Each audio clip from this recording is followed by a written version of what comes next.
Internets, 18th of January 2012. Press release, for immediate release. Over a century ago, Thomas Edison got the patent for a device which would do for the eye what the phonograph does for the ear.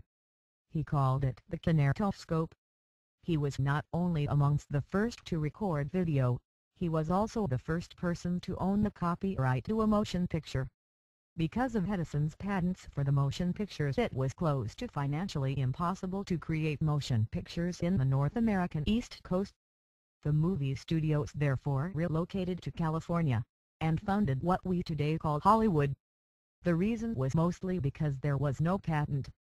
There was also no copyright to speak of, so the studios could copy old stories and make movies out of them, like Fantasia, one of Disney's biggest hits ever. So, the whole basis of this industry, that today is screaming about losing control over immaterial rights, is that they circumvented the material rights. They copied, or put in their terminology, stole other people's creative works, without paying for it. They did it in order to make a huge profit. Today, they're all successful, and most of the studios are on the Fortune 500 list of the richest companies in the world. Congratulations, it's all based on being able to reuse other people's creative works. And today they hold the rights to what other people create. If you want to get something released, you have to abide to their rules. The ones they created after circumventing other people's rules. The reason they are always complaining about pirates today is simple. We've done what they did. We circumvented the rules they created and created our own. We crushed their monopoly by giving people something more efficient. We allow people to have direct communication between the ether, circumventing the profitable middleman, that in some cases take over 107% of the profits. Yes, you pay to work for them. It's all based on the fact that we're competition. We've proven that their existence in their current form is no longer needed. We're just better than they are. And the funny part is that our rules are very similar to the founding ideas of the USA. We fight for freedom of speech. We see all people as equal. We believe that the public, not the elite, should rule the nation. We believe that laws should be created to serve the public, not the rich corporations. The Pirate Bay is truly an international community. The team is spread all over the globe, but we've stayed out of the USA. We have Swedish roots, and a Swedish friend said this: the word SOPA means trash in Swedish. The word pipa means a pipe in Swedish.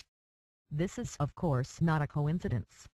They want to make the internet into a one-way pipe, with them at the top, shoving trash through the pipe down to the rest of us obedient consumers. The public opinion on this matter is clear. Ask anyone on the street and you'll learn that Moon wants to be fed with trash. Why the US government want the American people to be fed with trash is beyond our imagination, but we hope that you will stop them, before we all drown. SOPA can't do anything to stop TPB. Worst case, we'll change top-level domain from our current .org to one of the hundreds of other names that we already also use. In countries where TPB is blocked, China and Saudi Arabia springs to mind, they block hundreds of our domain names. And did it work? Not really. To fix the problem of piracy, one should go to the source of the problem. The entertainment industry say they're creating culture, but what they really do is stuff like selling overpriced plushy dolls and making 11-year-old girls become anorexic. Either from working in the factories that creates the dolls for basically no salary, or by watching movies and TV shows that make them think that they're fat.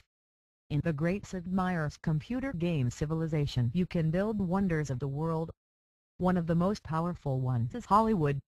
With that you control all culture and media in the world. Rupert Murdoch was happy with MythSpace and had no problems with their own piracy until it failed. Now he's complaining that Google is the biggest source of piracy in the world, because he's jealous. He wants to retain his mind control over people, and clearly you'd get a more honest view of things on Wikipedia and Google than on Fox News. Some facts, years, dates are probably wrong in this press release.